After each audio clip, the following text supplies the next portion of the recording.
Muy buenos días, muy buenas tardes, quizás para algunos hermanos ya muy buenas noches. Hoy, domingo 17 de agosto, la Federación Teosófica Interamericana se encuentra feliz por recibir a todos sus hermanos y a muy en especial a nuestro querido hermano Tomás Carlos Barriga. Vamos a presentar a nuestro querido hermano José Álvarez para que nos dé la invocación y después presentamos al conferencista como él se merece. Adelante, hermano José Álvarez, por favor. Gracias, gracias, muchas gracias. Sentémonos con la columna vertebral derecha, los pies sobre el suelo, las manos pueden ir boca abajo hacia los muslos o hacia arriba y en las rodillas pueden ir hacia abajo. Hagamos dos inspiraciones lentas y profundas. Y los que quieran mentalmente repitan después de mí. Oh vida oculta que vibras en cada átomo. Oh luz oculta que brillas en cada criatura. Oh amor oculto, que todo lo abarcas en la unidad, que cada ser que se sienta uno contigo, sepa que por lo tanto es también uno con todos los demás. Paz, paz, paz para todos los seres. Gracias, José Álvarez, por la invocación. Como les dije anteriormente, hoy tenemos a un hermano de nuestra querida tierra de Perú. Tomás Carlos Barriga nos trae una charla que lleva por título La mente y las enfermedades. Nuestro querido hermano es miembro de la Sociedad Teosófica en Perú desde el 1996. Aproximadamente eso hace un número de 29 años. Es comunicador social, es docente universitario, escritor y muy recientemente alcanzó su doctorado en psicología. Es un hermano dado al servicio, a colaborar, a mantener la unión en su logia y es un hermano muy servicial. Vamos a recibir a nuestro querido hermano hoy 17 de agosto en esta charla que será de provecho para todos. Adelante, hermano Tomás Carlos Barriga. Eh, Bien, el tema es la mente y las enfermedades. Y lo que ocurre es que antes de empezar a hablar específicamente sobre el tema, me gustaría tener en cuenta algunos aspectos previos, ¿no? Algunos aspectos previos que vamos a tomar como premisas para luego hablar concretamente del tema. Estas ideas previas lo que nos van a permitir es enfocar el contexto en el cual nos vamos a mover en la explicación sobre las enfermedades. Primera idea previa, ¿no? Dentro de la definición de la doctrina secreta, el primer principio, el más importante, que da como consecuencia la fraternidad y que da como consecuencia la unidad de vida, es que todo es uno, que todo en el universo se influye en todos los niveles, que todo en el universo es una sola cosa, llamémosle, si queremos utilizar un término científico, energía, y que al estar todo integrado, siendo lo mismo, eh, pues podemos establecer, por ejemplo, algunas ideas o algunas premisas científicas como los principios de causalidad, ¿no es cierto? Nosotros en teosofía le llamamos karma, pero la ciencia suele llamarle, no sé, pues la segunda ley de la termodinámica, me parece que es la ley de la acción y reacción, basado en que todo causa genera una reacción y toda reacción es generada por una causa, y que eso puede explicarse precisamente a nivel de que hay una interconexión en todo el universo y en toda la creación. Por lo tanto, todo está interconectado. Ese es un primer principio del cual podemos partir, ¿no? Una segunda idea previa es que varios estudios científicos sobre física han establecido que a un nivel de micropartículas, eh, pues a un nivel de micropartículas,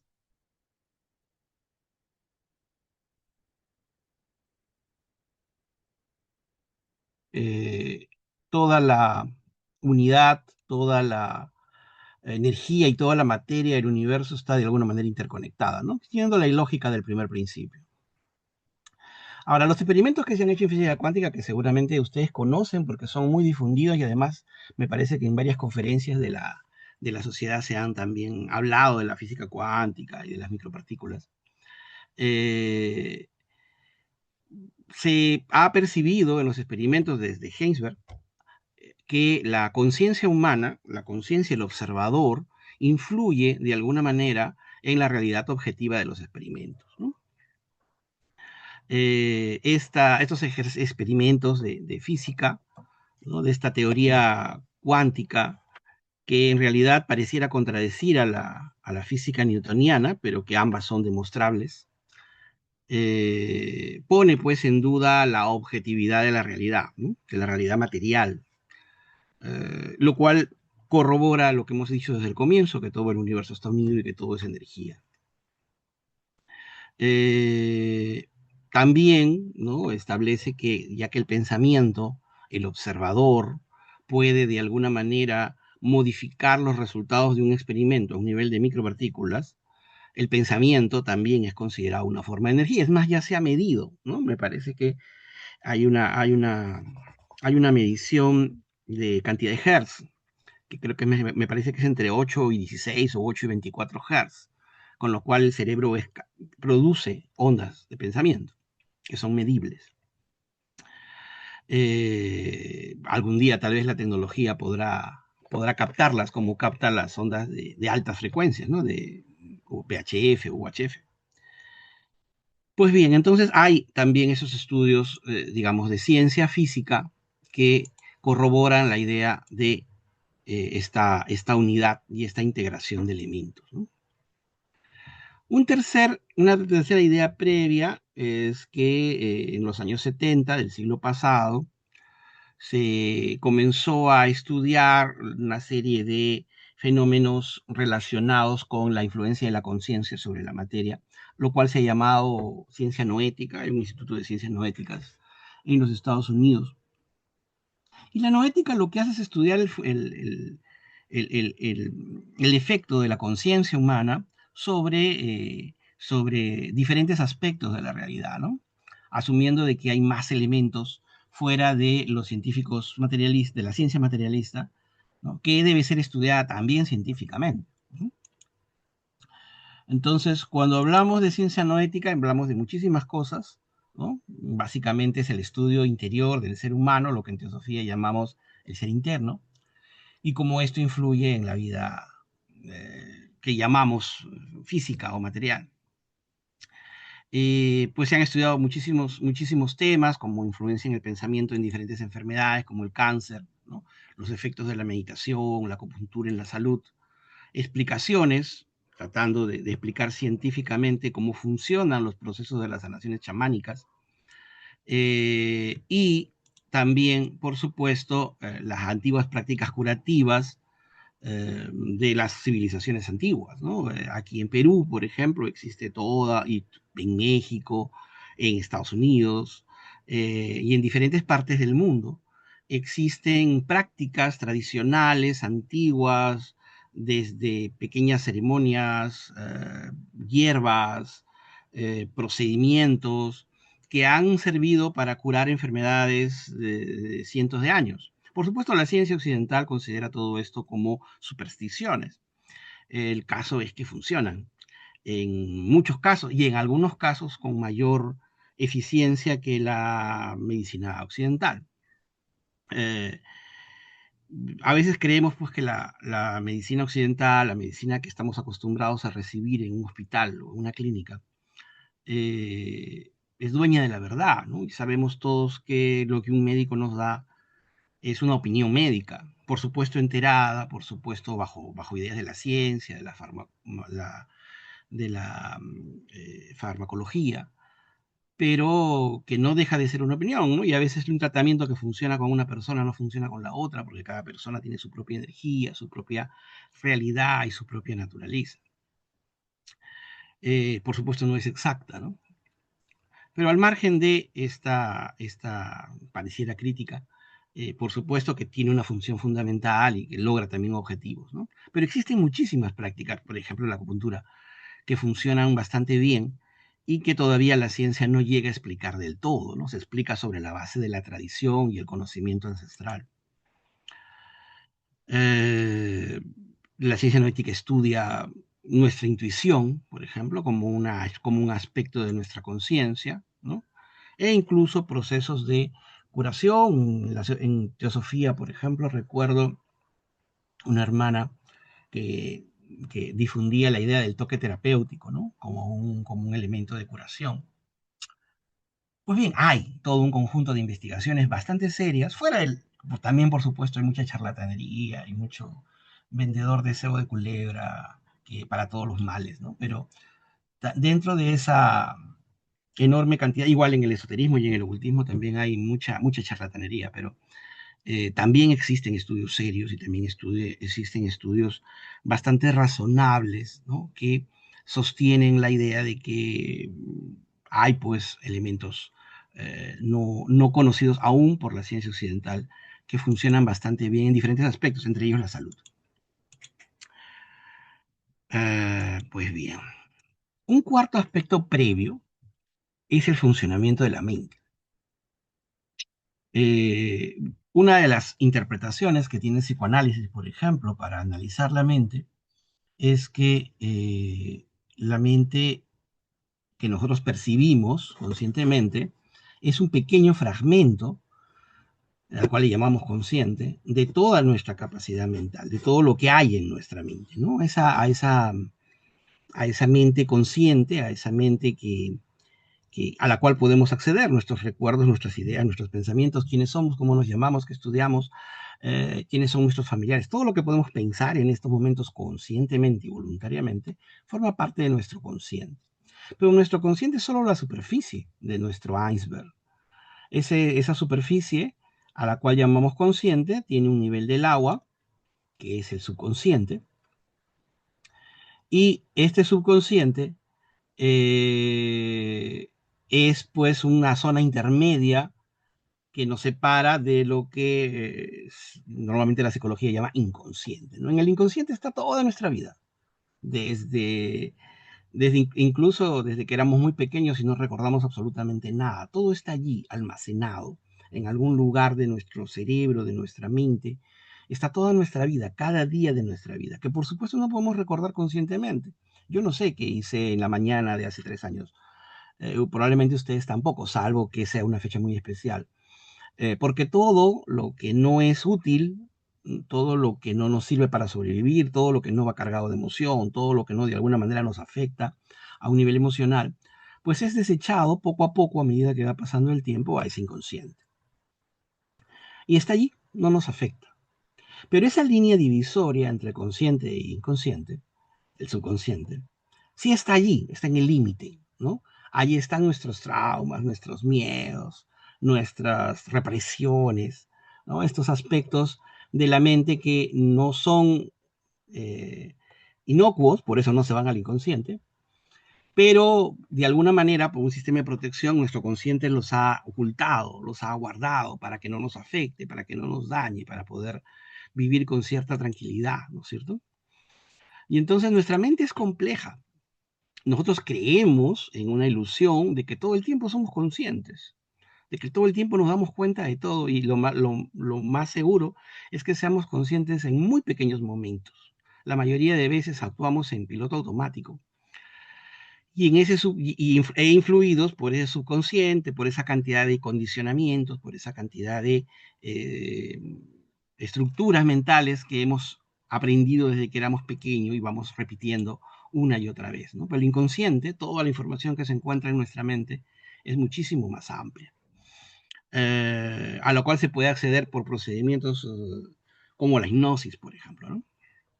Entonces, cuando hablamos de la mente, hablamos de y estamos hablando solamente de la mente investigada por la ciencia, por el conocimiento occidental. No estamos hablando de lo que en teosofía, por ejemplo, se llama mente superior, ¿no? Que está ajena a estos procedimientos. Pero aún así, la mente densa, la mente que usamos cada día, es ya bastante compleja. Un quinto aspecto previo, ¿no? Recordar esto que todo teósofo o estudiante de teosofía normalmente ha visto en algún momento, ¿no? Los seres humanos no, somos una unidad integrada de varios aspectos y varios cuerpos que se interrelacionan e interpenetran, ¿no? Que van desde el físico, lo más denso, hasta nuestro cuerpo más espiritual, ¿no? O átmico. Normalmente le llamamos le llamamos personalidad a nuestro yo inferior y le llamamos cuerpo causal, ¿no? O yo superior a nuestros aspectos más espirituales. En teosofía solemos decir de que el ser humano está compuesto de varios principios y en esos principios funcionan diferentes aspectos, ¿no? Hay un cuerpo físico definitivamente, pero hay un cuerpo emocional que no son solo emociones que surgen a veces, sino hay toda una estructura en el plano emocional, hay toda una estructura en el plano mental, dividida, por supuesto, pero hay toda una estructura en el plano mental y hay todavía cuerpos superiores que todavía no podemos experimentar del todo, pero que por conocimiento teosófico y por la estructura que se nos presentó a fines del siglo XVIII con la señora Blavatsky, XIX con la señora Blavatsky, eh, pues están explicados y estructurados de esta manera, ¿no? También hay que tener en cuenta esta estructura que la vamos a ver después. Entonces, nuestro inconsciente, nuestro subconsciente, nuestro consciente, que la psicoanálisis, por ejemplo, estudia, se encuentra en este nivel, ¿no? En la mente inferior, un poco apuntando hacia arriba, pero en la mente inferior, donde están nuestros miedos, nuestros condicionamientos, nuestras estructuras, nuestros recuerdos. Todavía hay mucho que investigar, por supuesto, al respecto. Un sexto principio, un sexto idea previa, es tener en claro, en lo que vamos a explicar luego, en que la conciencia no es la mente, lo cual puede interferir con algunos preconceptos que ya tenemos, ¿no? Porque la herramienta principal que usamos nosotros para darnos cuenta de la realidad es la mente. Entonces, asumir que la mente es nuestra conciencia o que somos conscientes cuando pensamos es muy sencillo. Sin embargo, muchos textos sagrados, muchas visiones, como las de la señora Blavatsky, como otros seguidores de las investigaciones teosóficas, Jiddu Krishnamurti, sostienen que la conciencia no es la mente. La conciencia es el observador que se encuentra detrás de la mente. Es más, la señora Blavatsky llega a decir, la mente es el gran destructor de lo real. Destruya el discípulo al destructor. Porque la mente, que nosotros podemos experimentar en estos momentos, por ejemplo, si estamos pensando, es en realidad una herramienta. Cuando meditamos, solemos intentar de tranquilizar la mente, de calmarla, de que no salte de un lugar a otro, de que no brinque. Cuando logramos en pequeños momentos tranquilizar la mente, surge algo, una presencia, diferentes nombres se le han asignado. Esa es la conciencia. La conciencia es la que se da cuenta de lo que pensamos. Una manera muy sencilla de darnos cuenta de que la conciencia no es la mente es, por ejemplo, estar atentos a lo que pensamos. Si yo trato de estar atento al próximo pensamiento que va a surgir en mi mente, por supuesto estaré atento muy pocos segundos, y luego surgirá un pensamiento. La pregunta es, ¿quién está esperando que la mente piense? Quien espera es la conciencia, ¿no? Que está detrás. Y hay que tener en cuenta eso, ¿no? Nuestra conciencia está más allá de la mente, es mucho más sutil y mucho más, digamos, compleja de explicar que solo la mente, que es un principio, un vehículo que tenemos, por supuesto, que usamos mucho, pero que curiosamente no controlamos, ¿no? A veces no, que todos hemos participado de esto, a veces queremos pensar en algo y no podemos, a veces no queremos pensar en algo y tampoco podemos, porque la mente es muy independiente, la mente a veces hasta nos descontrola, ¿no? Nos daña, nos tortura en contra de nuestra voluntad. Nos hace sentir mal y nos hace sufrir repitiéndonos eso que hicimos y que no debimos hacer una y otra vez, ¿no? O aquel daño que pudimos haber cometido sin querer, porque la mente es el principio del yo. La mente se identifica consigo misma y la conciencia, que es lo que debemos despertar, se encuentra pues detrás de ello, ¿no? Vamos a regresar un poco a esa idea luego. Otro aspecto y la última idea previa eh, es que, repitiendo la primera, al todo ser uno, todo está interconectado, ¿no es cierto? Estamos conectados a la Tierra, estamos conectados al Sol, estamos conectados a cada uno de los principios. La doctrina secreta incluso suele explicar que existen, pues, una energía interna a la cual llama Kundalini, pero que la Tierra tiene Kundalini, y el Sol tiene Kundalini, y el universo tiene toda esa energía que nos interpenetra y que de alguna manera todo en este universo y en esta realidad pues es energía, ¿no? Que se interpenetra y se influye. Nuestros pensamientos, nuestras emociones, nuestros sentimientos, los colores, los sonidos, la música, nuestro dolor, todos son vibraciones y todos son energía que de alguna manera se influye y se interpenetra. La vida es muy compleja.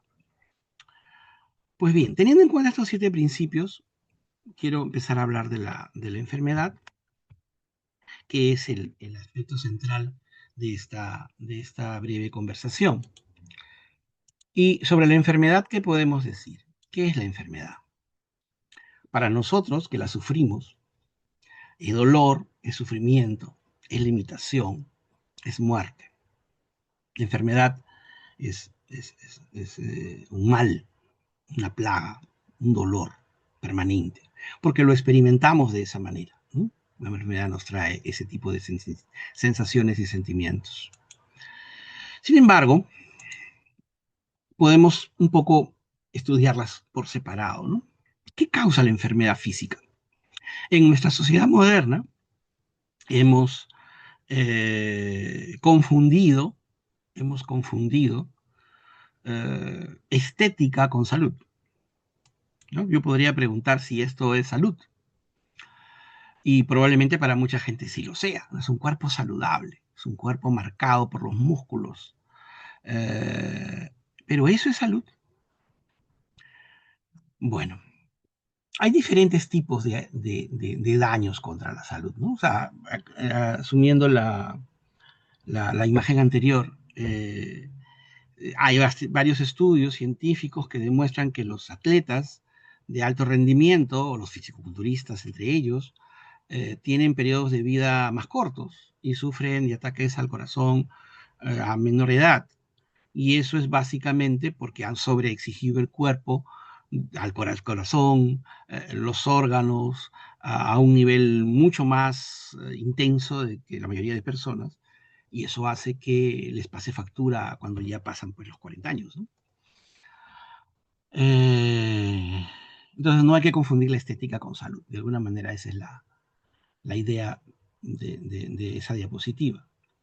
Pero bien, en el caso de las enfermedades, podemos dividirlas en 3 tipos, ¿no? Hay enfermedades infecciosas, es decir, vinculadas a, a organismos externos que nos pueden contagiar, por supuesto, y que cagan a nuestro alrededor todo el tiempo. Pero hay, por supuesto, también una naturaleza propia del ser humano que permite más o menos que está defendiéndose más o menos de estos ataques externos, ¿no? Se sabe, por ejemplo, que el estrés disminuye las defensas de nuestro organismo, la preocupación, la angustia disminuyen la defensa de nuestro organismo y eso la hacen mucho más vulnerable para los ataques externos. Una persona calmada, que no tenga mayor estrés, una persona satisfecha consigo misma, una persona que medite y que se encuentre en un estado de, de bienestar relativo, psicológicamente hablando, se enferma muy poco porque su cuerpo biológicamente está preparado para defenderse de los microorganismos. Nuestros cuerpos son una maravilla, están preparados. Nosotros a veces los debilitamos y entonces viene la enfermedad. Pero la enfermedad infecciosa no depende de nosotros, normalmente son elementos externos. Por supuesto que hay enfermedades pues, por envenenamiento, ¿no? Puedo estar debajo de una antena que emite radios venenosos, o puedo oler, o puedo estar en un lugar contaminado por la minería, por el smog. Y eso también es externo y eso, por supuesto, daña mi cuerpo.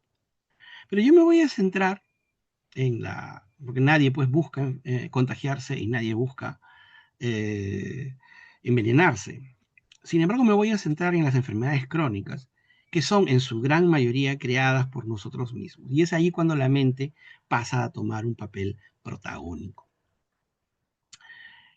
Las enfermedades crónicas permanentes son en su mayoría, como digo, generadas por ciertos comportamientos mentales, emocionales que generamos nosotros mismos. Por ejemplo, ¿no? Nosotros solemos ser más que tener emociones, porque nosotros decimos tenemos un cuerpo emocional, ¿no? Pero la pregunta sería si es que somos, si es que tenemos emociones o si las emociones nos tienen a nosotros. Somos esclavos de nuestras emociones en la mayoría de los casos.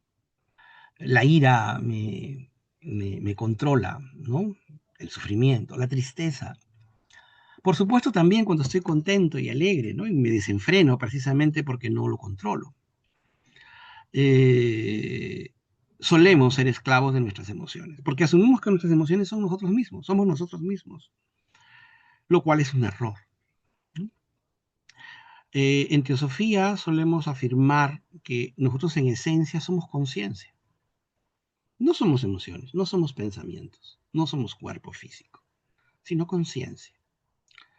Entonces nuestras emociones son, por supuesto, herramientas fundamentales de nuestra existencia, pero no somos nosotros, las tenemos y podemos tener un efecto y una influencia sobre ellas, ¿no? Normalmente el ser humano no solo es esclavo de sus propias emociones positivas o negativas, sino que buscan estímulos para esas emociones. No quiero hostilizar o sentirme o atacar a ninguna persona, pero bastante común en estas generaciones nuevas, en estos jóvenes con los cuales yo trabajo, ver o percibir que, y seguramente ustedes también lo han visto con los jóvenes que conozcan, que suelen estar buscando permanentemente estímulos externos. No pueden estar aburridos un rato, no pueden estar en silencio. Les cuesta mucho leer un texto en papel porque los niveles de atención han disminuido enormemente con las nuevas tecnologías. Permanentemente ellos pueden estar conversando con uno y basta que hay un poquito de silencio, inmediatamente buscan un aparato tecnológico para no aburrirse, para ver un video, para ver algo, para buscar algo, porque todo el tiempo necesitan estar entretenidos. Eso nos hace también esclavos de esta búsqueda de estímulos externos permanentes, lo cual nos impide precisamente calmar estas emociones y los pensamientos para poder acceder a lo que realmente somos. Ahora, hablar de paz mental o hablar de conciencia o de darnos cuenta es mucho más difícil. Y es mucho más difícil para los jóvenes porque están sobreestimulados, ¿no? Para las nuevas generaciones. Emocionalmente también solemos intoxicarnos a nosotros mismos, ¿no? Con nuestras emociones más desagradables probablemente, ¿no? La cólera, la ira, el resentimiento, la envidia. Todas aquellas emociones negativas destinadas hacia otro. Me hacen recordar la frase de Jiddu Krishnamurti que decía, el otro eres tú, ¿no? Tú eres el otro. Porque, por ejemplo, sentir resentimiento, sentir odio contra alguien, es como eh, tomar un veneno todos los días y querer que se muera el otro, ¿no? Es una intoxicación permanente. Y esa intoxicación emocional que va corroyendo, que va horadando, que va rasgando nuestra conciencia, nuestra forma de entender el mundo, nuestra percepción de las cosas, también suele pasar una factura, también suele tener sus consecuencias, ¿no? Que se manifiestan al estar el emocional por encima del físico, también se manifiestan a un nivel físico posteriormente. Este cuadro es sacado de El hombre y sus cuerpos, ¿no? Y donde se muestra cómo el cuerpo astral o emocional que nos rodea de alguna manera, que nos interpenetra, pero también sale fuera de nuestro cuerpo físico, está de alguna manera no solo influido por nuestras emociones y pensamientos, sino que está en relación con los demás, es decir, interconectado con las personas. Cuando nos acercamos a alguien, nuestros cuerpos emocionales entran en contacto. Por eso es muy fácil, en algunos casos, para algunas personas, sentir empatía, porque los cuerpos astrales, en una actitud emotiva, por ejemplo, entre dos personas que tienen afecto la una por la otra, que están cerca, abrazados o tratando de consolarse, la empatía muy fácil. Es muy fácil conmoverse con el dolor de alguien que queremos, porque nuestros cuerpos emocionales están interpenetrados. Por supuesto, si es alguien a quien nos llevamos mal, pues también es muy fácil generar que la otra persona también nos vea muy mal, porque percibimos en nuestros campos emocionales, que son como una especie de campo de fuerza que se encuentran alrededor de nosotros, percibimos en el contacto con el otro esa hostilidad, esa agresión, ese malestar, ¿no? Entonces, estamos también siendo influenciados emocionalmente. Pues bien, ¿qué es salud emocional? Bueno, pues es limpiar de emociones que nos dañan y que dañan, teniendo el principio de que el otro soy yo también, de que no puedo hacer nada al otro que no me lo haga a mí mismo, eh, pues tratar de ser consciente de que las emociones negativas no nos ayudan, sino al contrario, nos limitan y nos oscurecen y nos hunden más, ¿no? En la oscuridad. Pues bien, para seguir avanzando en estas ideas, ¿no? Hemos hablado brevemente de salud física y hablamos ahora, hemos hablado de salud emocional, y ya que son cuerpos separados o vehículos separados, también hablamos brevemente de la enfermedad mental. Y tal vez la enfermedad mental más difundida, tal vez la epidemia más intensa que tenemos a nuestro alrededor es que somos adictos a pensar.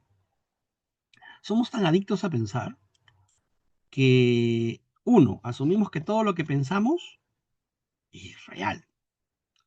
Dos, no podemos controlar lo que pensamos.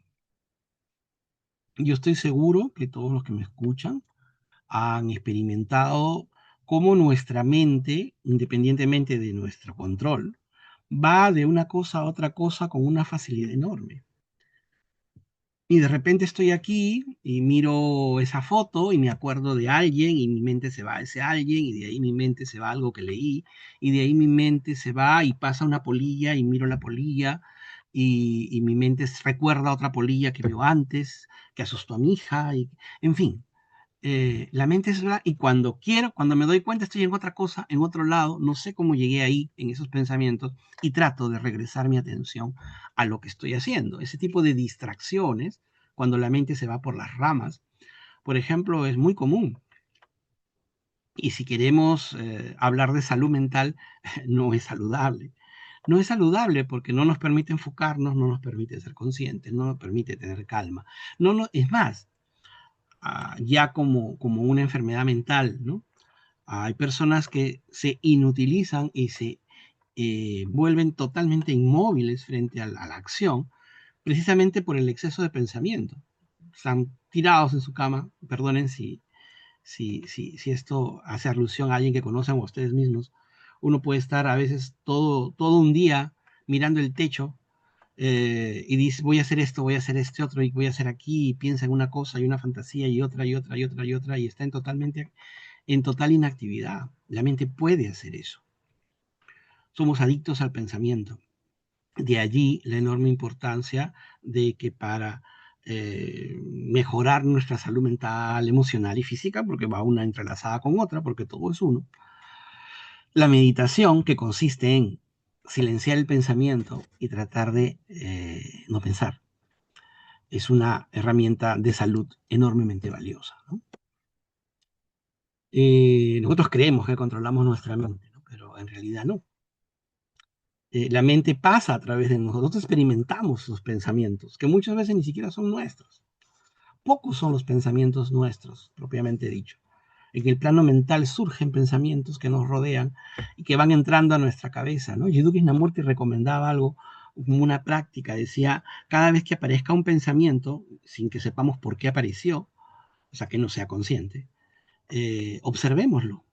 No peleemos contra él, decía Krishna, y no peleemos contra él, observémoslo hasta que desaparezca.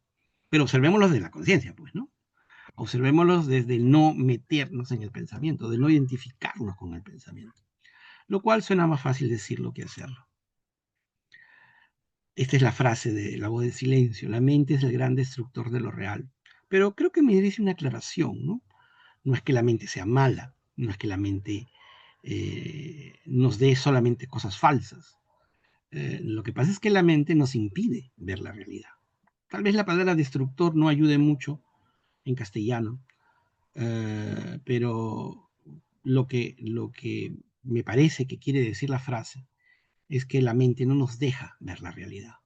Nos da una visión de la realidad distorsionada, ¿no? Como la idea de Maya, que no es que el universo no exista, sino que no lo percibimos como es.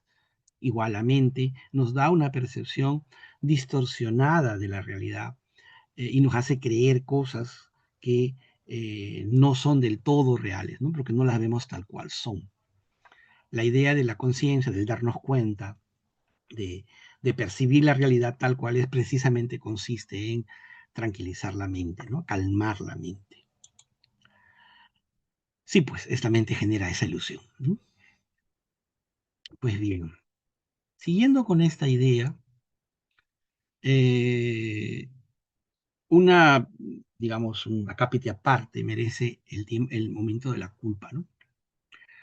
Y esto ha contribuido, algunas religiones, entre ellas la cristiana, ha contribuido mucho, ¿no? Yo recuerdo cuando era niño y acompañaba a mi madre a la misa de los domingos, católica, a una iglesia católica. Recuerdo que nos hacían aprender de memoria el famoso credo, ¿no? Donde la parte más intensa era cuando me golpeaba el pecho y decía, por mi culpa, por mi culpa, por mi gran culpa. Eh, y claro, eso puede afectar mucho la actitud, el condicionamiento de una persona durante toda su vida, ¿no? Sentir que todo es mi culpa, sentir que si hago algo, si hago lo que me dicen, si no hago lo que me dicen, pues me siento culpable, ¿no? Y la culpabilidad es un daño muy, muy grande porque nos genera ansiedad, nos genera frustración, nos genera incluso odio contra nosotros mismos, porque nunca vamos a satisfacer la idea de ser perfectos, o sea, nunca vamos a pensar absolutamente correctamente, nunca no nos vamos a equivocar muchas veces, ¿no? Y el sentimiento de culpa hace que nos odiemos. Y eso también destruye y daña nuestra salud mental primero, luego será emocional porque nos sentiremos muy mal y frustrados y nos odiaremos a nosotros mismos. Y eso va a generar enfermedades físicas tarde o temprano. Porque todos somos uno, porque estamos integrados, como vimos al comienzo. Mucho de lo que somos programados, pues, ¿no? Por la religión que hemos practicado, por las creencias de nuestra sociedad, por las actitudes de nuestra familia. Nos han programado un poco para hacer lo que somos, pero en eso consiste el despertar, pues, ¿no? El despertar del cual hablan todos los textos sagrados y la teosofía también, es decir, eh, estamos dormidos, nuestra conciencia está dormida y vivimos como en un sueño, igual cuando vivimos en un sueño, y creemos que estamos viviendo, ¿no? Como en un juego de video, somos personajes de un juego de video, que creemos que estamos peleando, que creemos que estamos logrando cosas, y no nos damos cuenta que somos un jugador que está detrás observando y experimentando a través de nuestra vida, que somos realmente nosotros mismos. Pues bien, estamos llenos de condicionamientos y nos condicionan muchísimas cosas, ¿no? Nos condiciona, por ejemplo, las frases que nos han repetido desde niños, ¿no? No confíes en extraños, los hombres no lloran, las niñas no son toscas, ¿no? Los condicionamientos, se habla mucho ahora del feminismo, del machismo, pero son condicionamientos, o sea, mucha gente es como es no porque quiera, sino porque ha sido condicionada por la cultura a ser de una manera determinada. Entonces, ¿cuál es la solución a estos condicionamientos? La conciencia, darnos cuenta que nuestras costumbres, que nuestras formas de pensar, que nuestras formas de sentir, que nuestras reacciones a las circunstancias que muchas veces son automáticas, son condicionamientos, ¿no? Yo Krishnamurti también solía hacer mucho énfasis en esto, ¿no? Decías, tenemos que librarnos de los condicionamientos. Los condicionamientos nos vuelven, o sea, nos mantienen nuestro nivel de inconsciencia, ¿no? Limitan nuestra capacidad de darnos cuenta, cuando lo que tenemos que hacer es ser conscientes, ¿no? Diferentes frases, por ejemplo, esta frase que suele así muy, muy repetida aquí en el Perú, supongo que en otros lados también, ¿no? Soy pobre pero honrado, como si no ser pobre implica no ser honrado, ¿no? O sea, son condiciones, y eso lo hace, nos genera una predisposición a odiar cierto tipo de cosas, a ver mal otro tipo de cosas, a sentirnos culpables cuando nos va bien, ¿no? Yo conozco muchas personas y creo que todos lo hemos sentido, yo también, que a veces estamos con personas que sufren y como yo no sufro, yo me siento mal, me siento terriblemente culpable por estar bien, me siento terrible culpable por tener lo que el otro no tiene, o me siento terriblemente culpable porque, no sé, pues tengo una familia y los demás no la tienen, y esa culpabilidad, ¿no? Nos enferma, nos enferma. Pues bien, al margen de estos condicionamientos que son sociales, existen también, por supuesto, creencias religiosas y condicionamientos que nosotros mismos vamos adquiriendo a lo largo de la vida y que cuando nos dañan sin darnos cuenta, también nos generan de alguna manera enfermedades. No todas las enfermedades que están a nivel de la mente se manifiestan a nivel físico, pero muchas sí, ¿no? Entonces, bajo estas ideas que tienen que ver con el mundo oculto, ¿qué es realmente la enfermedad?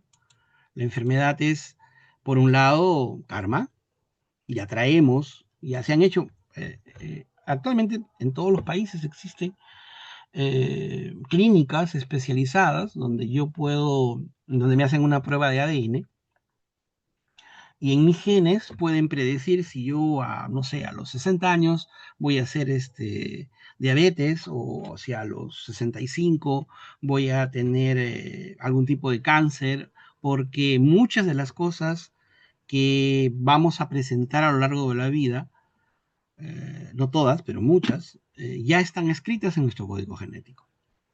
Y nos pueden avisar como para tener ciertas, porque lo que está en nuestros genes pues son las tendencias, ¿no?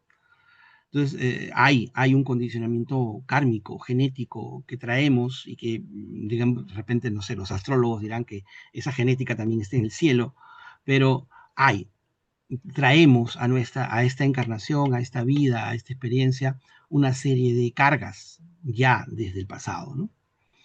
Por supuesto, también la enfermedad se produce por desarmonía entre nosotros, nuestros propios cuerpos. Si mi mente está alterada, si mis emociones están alteradas, van a afectar a los otros cuerpos de todas maneras, igualmente en el físico. Cuando nuestros cuerpos no están en armonía, se genera una enfermedad. A veces pienso que debo hacer algo, pero no lo hago, y me siento culpable por hacerlo, y ahí hay una desarmonía. Y esa desarmonía, a veces, otro de los errores que solemos cometer en estas épocas es creer que las enfermedades solo son físicas, ¿no? La ciencia moderna establece pues que todo se cura con ansiolíticos y con analgésicos y con operaciones. Y no digo que eso no funcione, solo que digo que no solo somos eso, ¿no? No solo somos físico.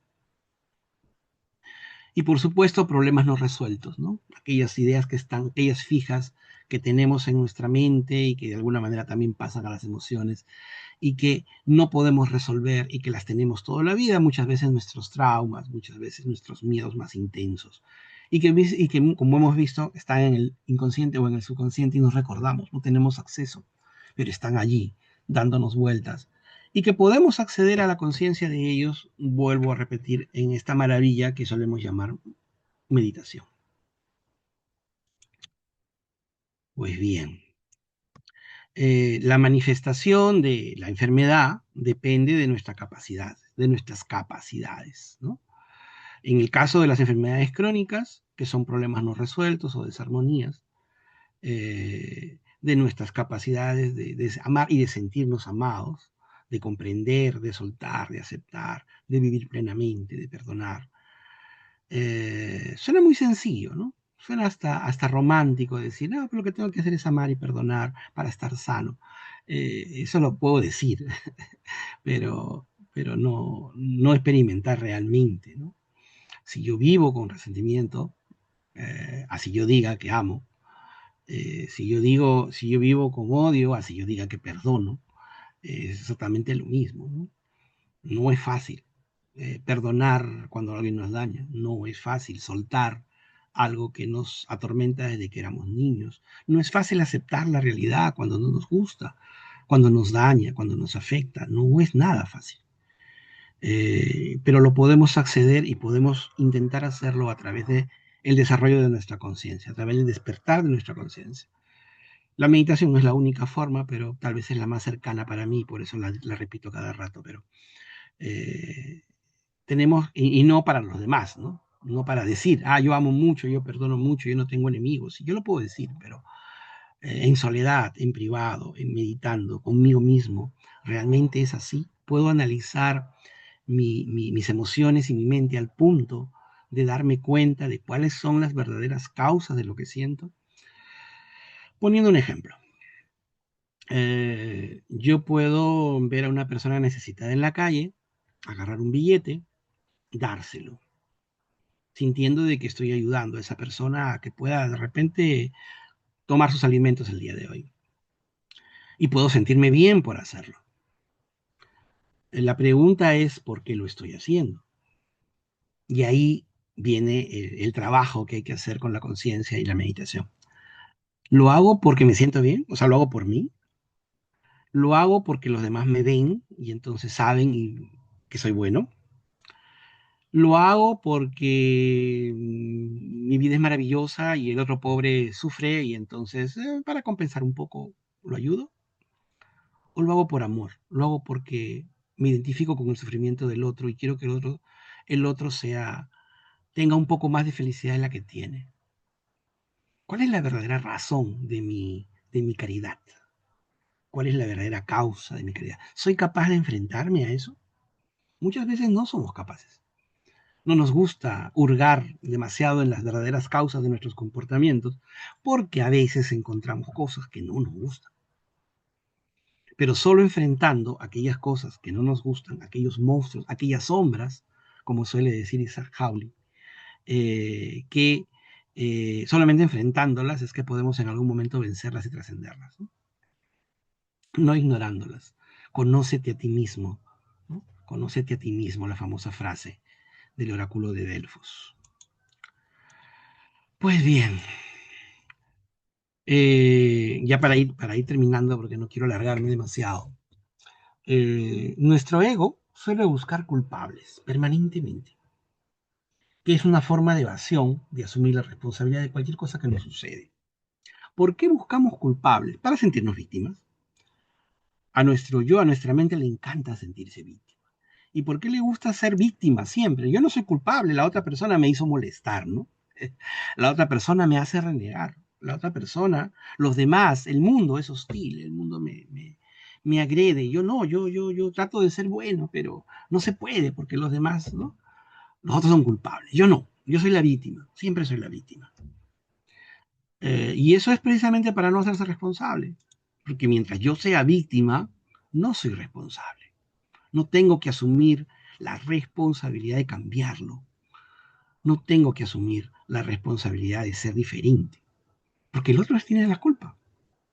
El mundo tiene la culpa. El otro me trata de esa manera y por eso yo lo odio. No es mi culpa. El otro me hizo daño, por eso lo odio. Eh, bueno, tomar conciencia es asumir que somos de alguna manera responsables, no por lo que nos pasa afuera, sino por lo que sentimos dentro. Yo no puedo controlar a los demás, yo no puedo controlar si un gobernante hace o no hace tal cosa, si la gente hace o si un ladrón roba o no roba. Yo no lo puedo controlar, está fuera de mí. Pero lo que está dentro de mí, lo que yo siento, lo que yo pienso, soy totalmente responsable. Y solo asumiendo esa responsabilidad es que puedo tener de alguna manera control sobre lo que pienso, sobre lo que siento, sobre lo que hago. Y de esa manera no dañar tanto nuestra salud como solemos dañarla, precisamente por esas, eh, digamos, descontroles de nuestros vehículos, ¿no? Pues bien, entonces, en esta enfermedad autogenerada de la cual hablamos, que surge en la mente la mayoría de veces, ¿no? Los pensamientos repetitivos de resentimiento, crítica, culpa, inseguridad nos generan emociones permanentes de frustración, de miedo, de angustia, de ira y, por supuesto, se manifiestan, no todas, pero suelen manifestarse en diferentes aspectos que llamamos enfermedades, ¿no? Enfermedades físicas, ¿no? Buena parte de las enfermedades que tenemos cada uno de nosotros, no sé si sea adecuado, pero en, yo me reúno una vez al año con compañeros que estudiaron conmigo en el colegio y que ya pues tenemos más de 30 años de haber egresado al colegio, ¿no? Y yo me reúno con ellos una vez al año y tenemos un eslogan, una frase que solemos repetir siempre a manera de risa. Y es que si tienes más de 50 años y no te duele nada en la mañana, quiere decir que estás muerto. Y lo decimos a manera de broma porque es verdad, o sea, a cierta edad sentimos muchísimas cosas, ¿no? El cuerpo ya no es igual, la mente ya no es igual. Eh, Juventud, divino tesoro, donde uno no piensa en nada de estas cosas. Eh, Pero muchas de las enfermedades que padecemos, muchos de los dolores que padecemos, son producto de este procedimiento, de este proceso de lo que pensamos, de lo que sentimos. Y por supuesto también hay enfermedades solo físicas, ¿no? Me hago una herida, por ejemplo, pero hay que tener en cuenta de que en esta armonía de la cual hablamos, de estos cuerpos de los cuales hemos hablado, eh, está la salud, ¿no? Está la salud, está la búsqueda de la salud. ¿Y cómo podemos curarnos? El señor Taimni menciona en su libro El conocimiento de sí mismo, o Renovación de sí mismo, menciona que un aspecto de trabajar nuestro físico, nuestro cuerpo, es la voluntad. La voluntad, o sea, hacer que nuestro cuerpo nos obedezca a voluntad y no que nuestro cuerpo nos mande a voluntad, es una forma de curación física. Una forma de alimentar nuestro emocional y purificar nuestro emocional es a través del amor y la sabiduría, el cuerpo búdico, tratando de cultivar las ideas altruistas, el servicio, el dar, ¿no? Y una forma de trabajar nuestra mente superior, humanas, es purificar, controlar, tranquilizar, calmar nuestra mente inferior, que está siempre brincando como un caballo desbocado y que hay que tomar las riendas para que no nos lleve por donde quiere, sino por donde nosotros queremos. Pues bien, de eso se trata. La salud, incluso la enfermedad, puede ser un mecanismo de aprendizaje y de buen karma si es que estamos suficientemente despiertos para darnos cuenta. Una vida en armonía, ¿no? Nuestros diferentes vehículos, diferentes planos, eh, entender la felicidad como paz. Aquí en el Perú, hace 2 o 3 años, se hizo una investigación muy grande acerca de la felicidad. Lo hizo la Universidad Católica de Lima y un Nikkei peruano, Jorge Yamamoto. Su libro lo pueden encontrar en online. Publicó un libro que ha dado mucho de qué hablar, que se llama La estafa de la felicidad. Y una de las cosas que se concluyen es que pues nos han vendido los medios y la sociedad actual, nos ha vendido la idea de la felicidad como un objetivo fundamental, ¿no? Le preguntamos a los papás a veces, ¿qué cosa quieres que sea tu hijo? Y dice feliz, ¿no? Y tenemos la felicidad como un objetivo de vida, ¿no? Sin embargo, la felicidad real es una mentira. O sea, la felicidad entendida como placer, como disfrute, como regocijo permanente, como júbilo, como sensación de que todo es maravilloso y de que todo es perfecto, eso no existe. La felicidad, si queremos llamarla felicidad, en realidad es paz, tranquilidad, autorrealización, sensación de bienestar conmigo y con los demás. Es una cosa muy distinta de lo que los medios a veces nos ofrecen, comprando productos para ser felices, ¿no? Tener paz y ser conscientes es lo que podríamos llamar una verdadera felicidad o bienestar espiritual. Hasta en esos casos, cuando uno es consciente, la enfermedad se puede volver una oportunidad de crecer, ser feliz y hacer felices a los demás. Entendidos felices, vuelvo a repetir, no como alegría, placer o júbilo, sino como paz, tranquilidad, autoconciencia, autorrealización. Esa es la felicidad que creo, y esta sí es totalmente mi opinión, que creo los teósofos debemos buscar, ¿no? Bien, quiero terminar esta breve charla haciendo alusiones a dos citas. Una es de Idhu Krishnamurti. Es normal que nos sintamos a veces que no encajamos en una sociedad, porque, claro, en Teosofía hablamos de ser mejores personas, hablamos de acceder a nuestros cuerpos superiores, acceder a ser fraternos, ¿no? Y sin embargo solemos ver que mientras más fraternos somos, más infraternos son los demás. Mientras en teoría nos hacemos más espirituales, el mundo es más cruel y más duro. Mientras tratamos mejor a las personas, pareciera que las personas nos tratan peor. Y es una experiencia que podemos vivir con relativa frecuencia. Krishnamurti solía decir que no es saludable estar bien adaptado a una sociedad profundamente enferma. Y es que nuestra sociedad, al estar imbuida en estas cosas que hemos estudiado como creadoras de enfermedad, ¿no? La no conciencia, el no darnos cuenta, el distraernos, el indigestarnos de información y de entretenimiento, ha hecho una sociedad profundamente enferma que podemos ver a nuestro alrededor, ¿no? Y entonces, claro que nos va a costar terriblemente adaptarnos. Un teósofo tiene que guerrear mucho para poder adaptarse en la vida cotidiana, porque el mundo no solo no sabe de teosofía, no le interesa la teosofía y está más metido en otras cosas. Esta es la primera cita y la última con la que pienso acabar esta pequeña conversación. Es de alguna manera la ampliación de esto que decía Krishnamurti, ¿no? En la medida que tú eres más honesto, el mundo se vuelve más corrupto.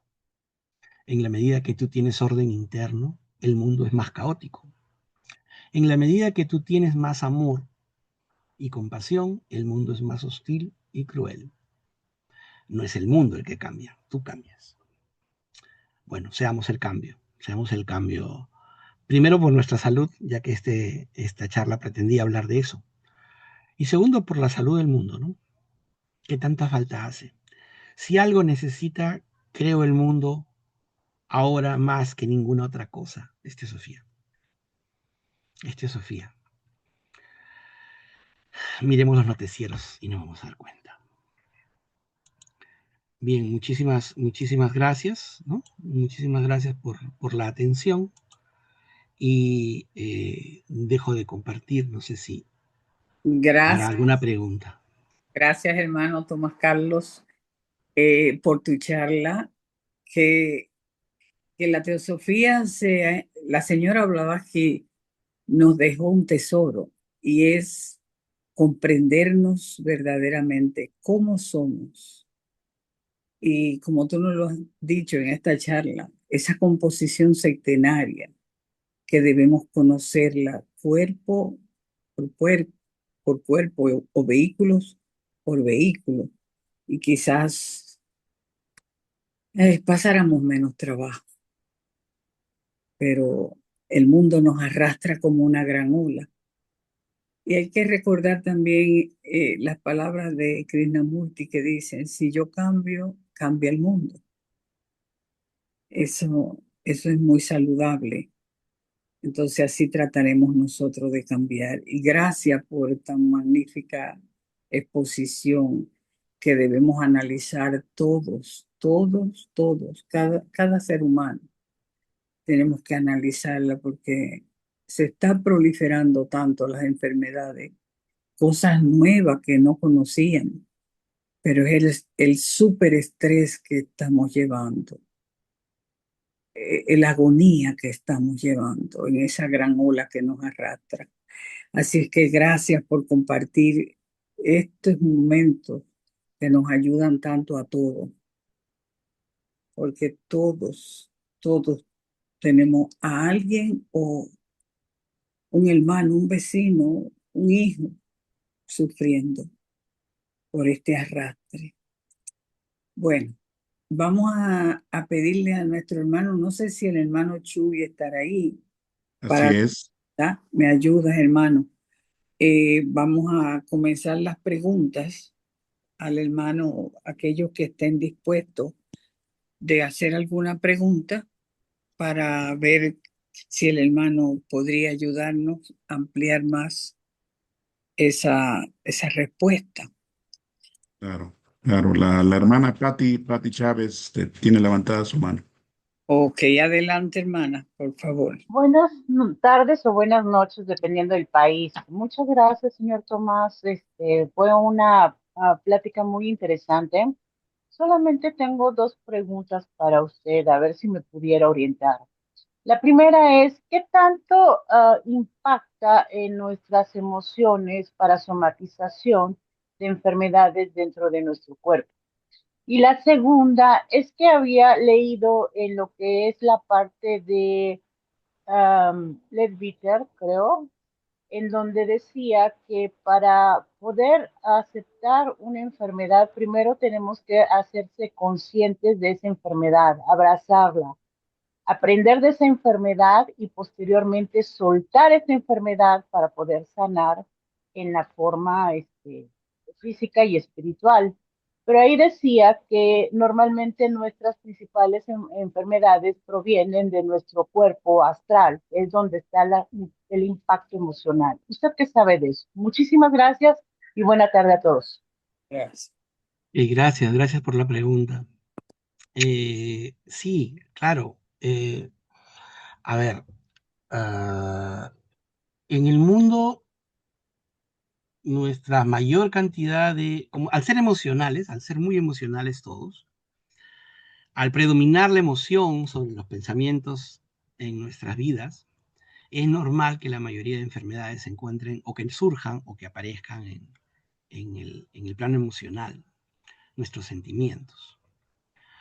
Ahora, sí, Leadbeater solía decir de que nosotros tenemos esa consecuencia, digamos, ¿no? Sufrimos las consecuencias de nuestras emociones y de nuestros pensamientos. Yo quisiera explicar un poco esto de que muchas cosas que sentimos las somatizamos, que es la pregunta. Regresando a uno de los principios básicos que dijimos al comienzo de la charla, y es que cada cosa que sucede en este mundo es consecuencia de una causa. Principio kármico, principio de acción y reacción. Entonces, las enfermedades pueden ser enormemente digamos, pedagógicas para mi vida. Me pueden enseñar mucho las enfermedades que tengo. Porque la enfermedad es una consecuencia de algo que probablemente yo no sepa qué es, pero algo la ha causado, algo que me ha sucedido y algo que yo no he procesado, algo que todavía tengo dentro, algo que ha surgido dentro de mí. Y ahí de nuevo viene la idea de conocerse a sí mismo, ¿no? Si yo estoy pasando por una enfermedad crónica, no me haría nada mal, como bien señala, ser primero consciente de esa enfermedad. ¿Qué la ha generado? ¿Qué hay dentro de mí? Claro, nosotros decimos, no, yo me enfermo y me enfermé, yo no tengo la culpa, la clásica, ¿no? Yo no tengo la culpa, yo soy totalmente inocente. Me vino la enfermedad y es más, Dios mío, ¿por qué me mandas este castigo si yo soy tan buena gente? Pero esa es la visión, digamos, de yo no soy culpable, ¿no? La otra sería, bueno, ¿qué he hecho que la ha causado? ¿Qué he hecho ahora? ¿Qué puedo haber hecho antes que la ha causado? Solo si yo llego a comprender cuál es la raíz, y eso es lo que decía Krishnamurti, llegar a la raíz del pensamiento, del origen del pensamiento. Si yo llego a comprender qué es lo que probablemente haya causado mi enfermedad, la comprendo, la entiendo. Y si luego aprender, porque la enfermedad es una consecuencia de algo que pretende que yo cambie, o sea, el karma normalmente, a mí me gusta una explicación que hace Tanya acerca del karma, y dice que el karma es como un golpe que te da la vida para que tú te endereces en el dharma, ¿no? O sea, si uno supiera, si fuera consciente, uno sabría cuál es el dharma, y iría directamente a la evolución, pero uno no sabe porque todavía está medio dormido. Entonces, cuando uno se equivoca, cuando uno sale algo que no debe hacer, el karma es como una cachetada que te regresa al dharma, ¿no? Entonces, ese dolor que te genera la enfermedad, el sufrimiento, lo que te pasa, es un aprendizaje, si es que uno lo ve como aprendizaje. En ese aspecto uno abraza la enfermedad, porque la enfermedad me hace darme cuenta de algo que me ayuda en mi evolución. A nadie le gusta la enfermedad, pero a nadie le gusta sufrir.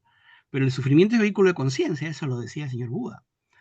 O sea, el sufrimiento nos hace aprender, si es que lo vemos como un proceso de aprendizaje. Si huimos de la enfermedad, si huimos del dolor y nunca lo llegamos a comprender, pues seguir allí, ¿no? Entonces, en ese aspecto, yo creo que tiene toda la razón la hermana Patricia, de que hay ese proceso, pero hay que entenderlo bien, ¿no? Eso de comprender la enfermedad entre nosotros, abrazar la enfermedad y dejarla pasar.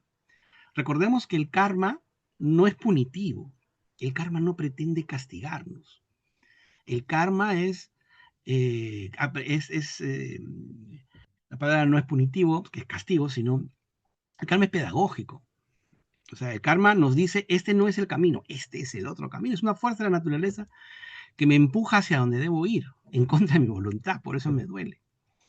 Entonces, la enfermedad puede ser enormemente pedagógica en ese aspecto, nos puede enseñar mucho. No sé si contestaré a la pregunta, pero gracias igual por la pregunta. Muchas gracias, que tenga buena. Gracias, hermana y hermano. Adelante, Chuy, que si hay alguna otra persona que tiene alguna pregunta. Sí, es José Luis. José Luis está levantando su mano. Adelante. Buenas tardes a todos. Gracias, Tomás, por compartir este tema y el estudio. Es muy, muy interesante y además tiene muchas aristas. Hay varios temas que salen. Yo quería compartir con ustedes y contigo esta idea, ¿no? Que escuché a Enrique y a Isaac incluso, es que las enfermedades tienen una consecuencia física, pero antes de haber esa consecuencia hay una raíz emocional mental, como tú muy bien lo explicaste, ¿no? Entonces, por ejemplo, como decía Magali, el caso del estrés. El estrés es esa ansiedad, pues, desencadena y inclusive no todos somos iguales, pues a uno le puede afectar el estómago, a otro le puede afectar la cabeza, eh, y el cuerpo inclusive nos da señales antes de que eso se tenga un fin físico, ¿no? Eh, entonces, eh, bueno, lo que pasa es que la medicina no soluciona la raíz, soluciona la consecuencia e interviene algo físico y piensa que con eso se va a resolver la causa raíz, pero la causa raíz está, como tú bien lo explicabas, en la mente, en las emociones, en esas angustias que no podemos resolver. Y ahí, como me explicabas también, es el autoconocimiento, pues la, la salida de esto para resolver el tema emocional y mental, ¿no? No sé qué opinas, Tomás, gracias. Sí, sí, gracias, tienes toda la razón, hermano. Eh, es la idea de esta charla, ¿no? O sea, ser un poco más conscientes sobre cómo funcionamos y qué podemos hacer frente a la enfermedad, que aparece, a veces parece pues un castigo divino, ¿no? Externo y totalmente fuera de nuestra voluntad. Pero algo nos quiere decir la vida. Si creemos todo lo que, si asumimos todas las verdades teosóficas que hemos estudiado, este, algo nos está diciendo, ¿no? Hay que leer en el libro de la vida. Yo recuerdo Randolfo Barbosa, creo que era un hermano ya desencarnado, argentino, que tuve la oportunidad de conversar algunas veces con él. Él decía, ¿no? Eh, esto de que quién nos vive, ¿no? Quién está dentro de nosotros y quién realmente eh, puede, puede, se me fue la idea, me acordé del hermano y se me fue la idea. ¿Quién dice? Allá, sí, sí. Gracias, José, igual. A Oh, ti, Tomás, gracias. gracias, hermano. ¿Tiene alguna otra manita, Chuy? Sí, Bermari también levantó la mano. Adelante, Bermari. Gracias, María, adelante. Gracias, muchas gracias, hermanos. Pues antes que nada, creo que es una plática que nos atañe a todos desde siempre, pero particularmente en las edades que tenemos.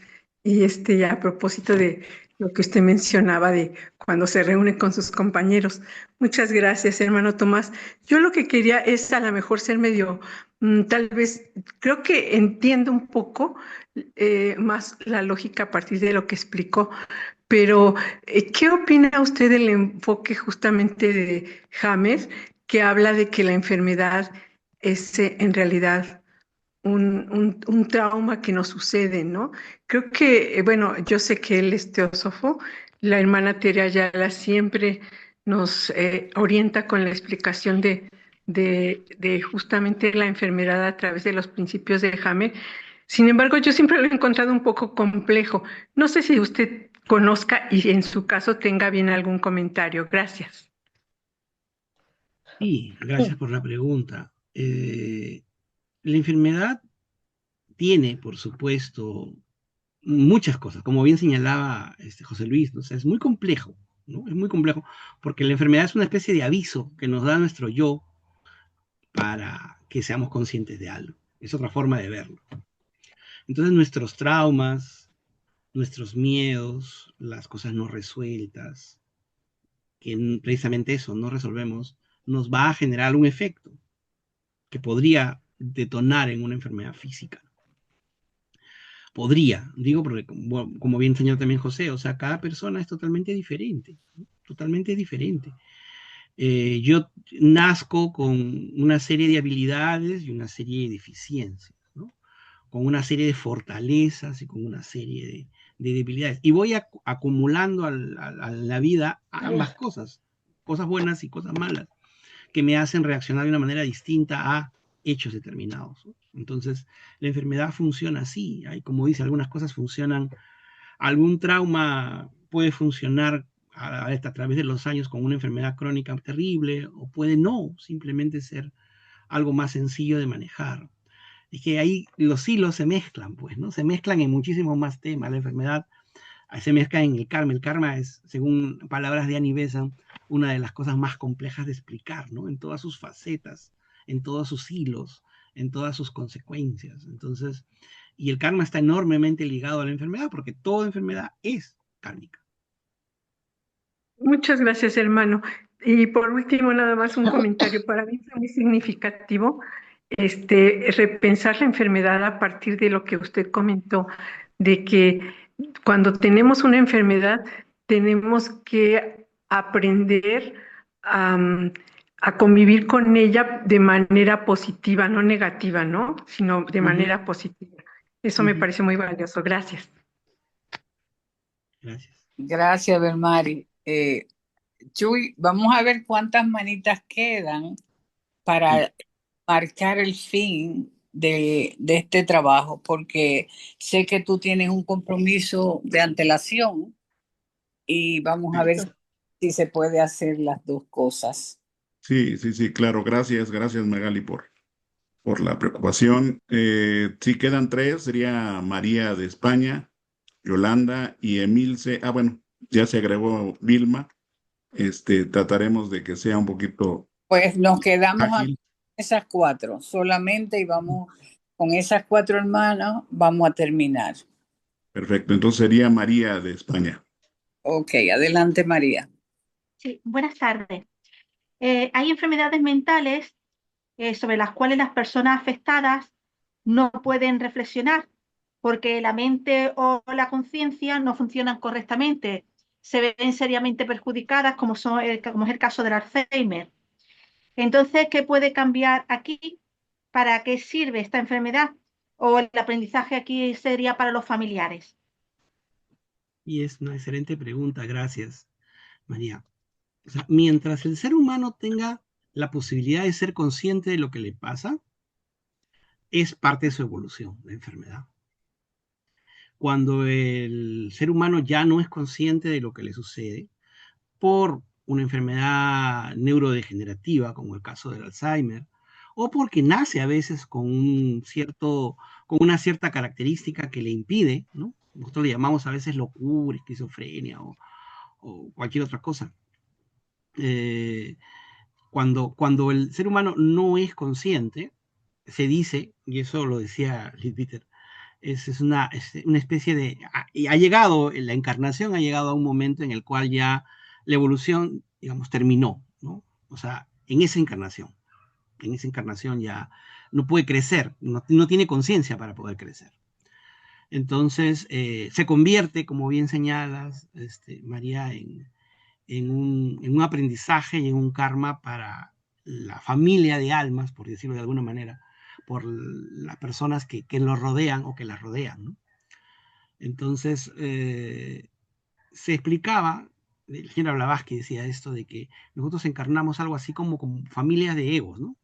Entonces, mi hermana, de alguna manera nos conocemos de otras vidas, mi esposa, mi hija, ¿no? Hemos sido diferentes cosas, pero son familias, grupos de almas que nacen juntas porque tienen karmas que pagar unas con otras, ¿no? O sea, uno genera vínculos positivos y negativos y esos vínculos nos siguen posteriormente.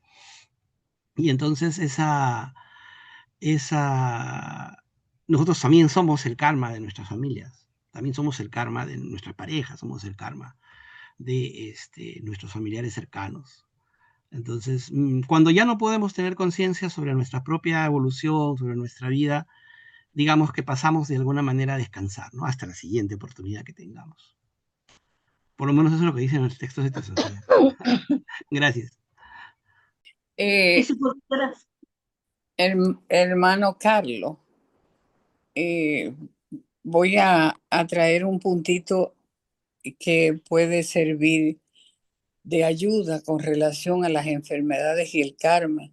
Cuando la señora Blavatsky nos dice, nadie muere loco ni demente, todos recuperan en ese momento su mente. Ese es bien interesante, ese punto, pero solamente para agregar ese puntito. Ahí, solamente. El limitante es físico, ¿no? Sí, El exacto. cerebro. Entonces, cuando ya se libera del cuerpo, ya recupera su conciencia nuevamente, claro. Gracias. Adelante, Chuy, con la otra pregunta, por favor. Sí, Yolanda de España. Adelante, Yolanda.